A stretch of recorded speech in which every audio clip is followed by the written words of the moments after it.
dear participants. It's a great honor to be part of these discussions, and actually I feel myself very privileged in some way to be here. Since I would like to correct you, Professor Dugin, I don't have a background, unfortunately, in a philosophy or a theology. I have a different background, and I would like to briefly share with my personal experience why I am here. Just a few years back, I guess, I was a very liberal-oriented person, and certainly I had a lot of criticism towards the system we are in. But what I see now, it was all within the same paradigm of the liberal thinking.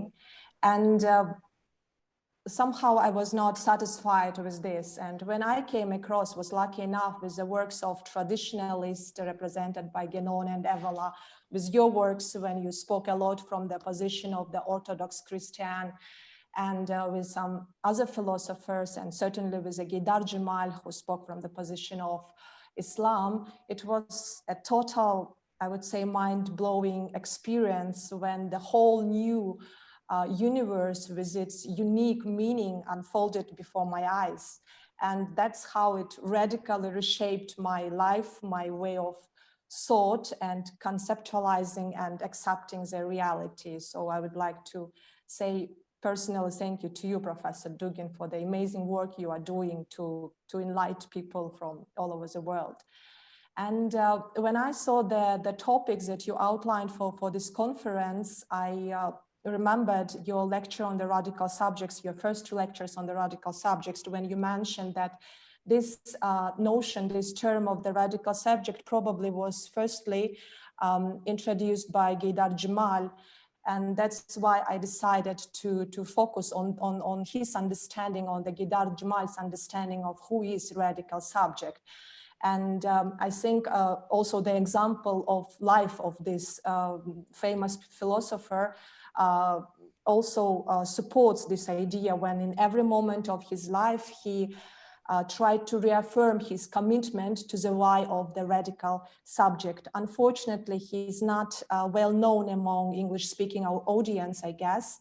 He is the author of the Methodology of the Political Islam, philosopher from Russia, Islamic public figure.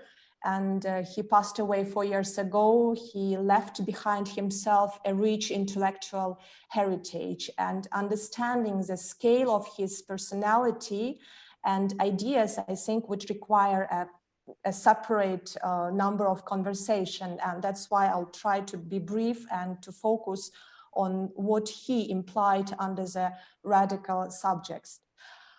Well, today, when we are observing not just another change in the social and economic formation, but we are in the very center of the metaphysical struggle for the existence of the man himself, I guess that the teachings of Dzhemal on the uncompromising and absolute struggle or a fight of a man with the outside world presents an extremely important subject. And I would like to stress that it's important to understand that we are not, that with the profane and liberal interpretation of the modernistic interpretation of who radical is, his position, as he was an eschatologist and based his teachings on monotheism and absolute transcendent God, it has little in common. According to Dzhemal, in the depths of the mankind, there is also this titanic coal that is accumulated in the selected radicals or passionate men or kshatriyans who are ready to sacrifice themselves even in the face of the obvious defeat and an imminent death, thus showing not a simple recklessness, but a fight against all destructive fate, the totality of the oppressing being that encloses these heroes within the oppression of the time and space continuum. And I think that this type of heroes is certainly not necessarily strive or looking for their death, but their guts, their gut burns with a thirst to overturn all the insanity of the external world in order to establish the highest form of service to the one and only God. He has this heroic type, has this spiritual disposition capable of transcending beyond the world and beyond the sensible and physical perception. And in a way, I think he also represents the very high metaphysics of the warrior caste that echoes with Evola's famous work, said, Ride the Tiger, where a person is guided in, or should be guided in whatever situation he finds himself by the most rigid internal opposition to any external and desacralized system. And he is always, I mean, this heroic type is a meaningful distance from the surrounding environment. And where does, I think we can raise this question, this heroic impulse comes from? Dzhemal, in this case, often recalls that God made a person a viceroy or his representative on earth, Khilafa. And he didn't made as a viceroys of angels or other creatures. Thus, he endowed a man or Adam with a special mission, making him an instrument of his providential thought. God creates man from a special type of clay. One is dry and sonorous, and the other is moist and pliable. And in this, into this clay-made man, the Almighty God breathes in a bit or a small particle from his spirit, from Arabic, Ruh Allah. But Iblis or Lucifer, he doesn't know about this action, and his fiery light essence, which doesn't allow him to kneel before this clay man. And since this very beginning of the time, the eschatological confrontation between man and Iblis has been unfolding. And Ruh Allah is according to Dzhemal's explanation, it is this apophatic point or very small dot. It is a pure non-identity and inequality with the all surrounding being, and its activation of this dot and awareness of it, it actually forms the entire fate or entire path of the hero or the radical person subject. For this, the prophets of monotheism come. For this, the revelation is given for the radical subject as a guide for the fight against the false idols endlessly produced by the profane society. And for this, there are certainly regular prayer practices in the Islamic tradition as an expression of one's orientation towards something that is opposite to everything that can be experienced and perceived in this life, that is everything created or everything that exists. This is how the radical warrior, acquires his ontological eye and enters onto the axis of the worlds, and he, through internal struggle, is able to overcome his clay essence, and his consciousness clearly distinguish between what is being from the transcendent God, and it is no way connected with being, standing above, the God, standing above all the dichotomies of good or evil or good or bad and other dichotomies. Dzhemal gives an example of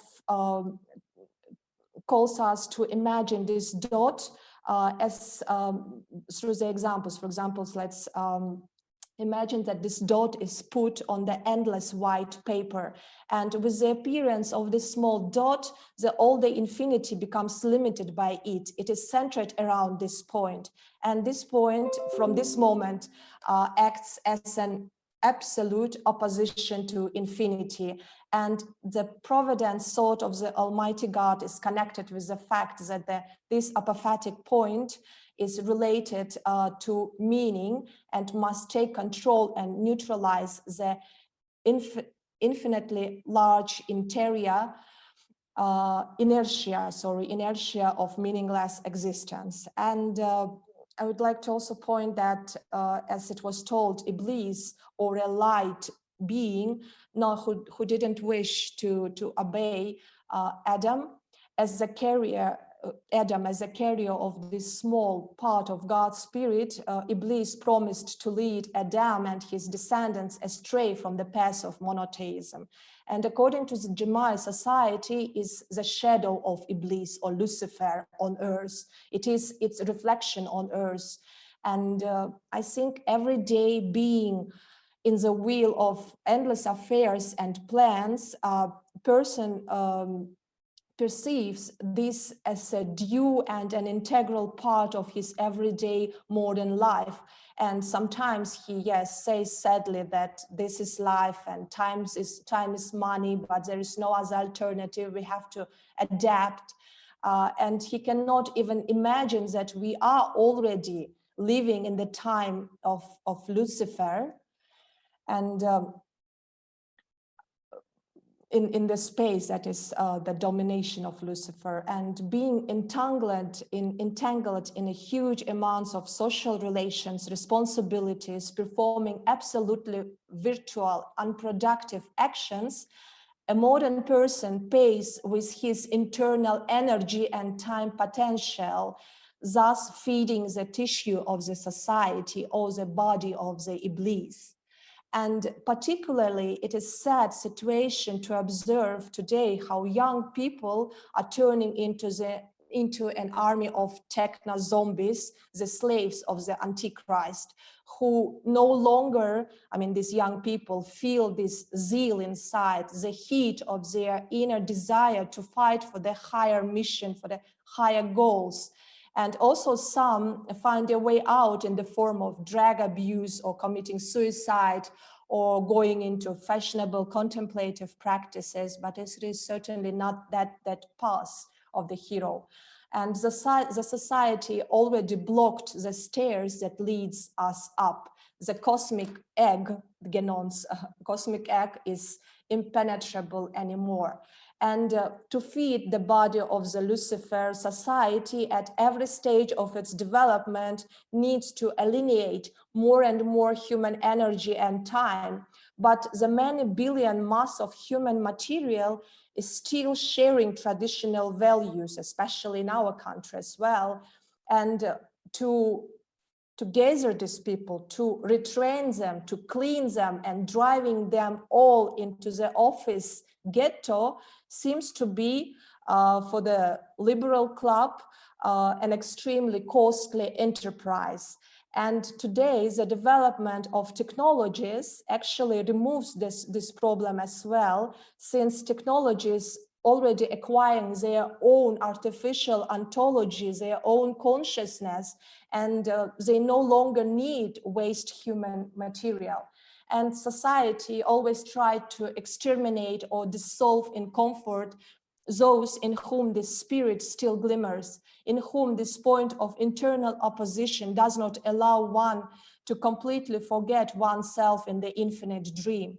And today, in the era of singularity, of post-humanism, it is obvious that a very small percentage of humanity will be able to enter this new brave world. But on the other hand, these extreme conditions, I think, open up a possibility for more radical subjects to come, who are not willing to bow their heads to the totality of the society.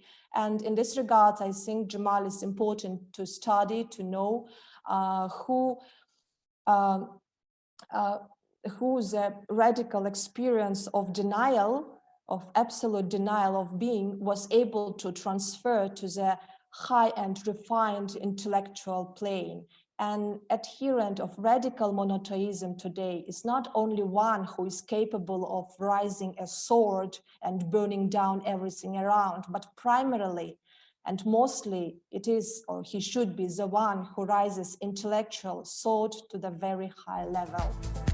Thank you very much.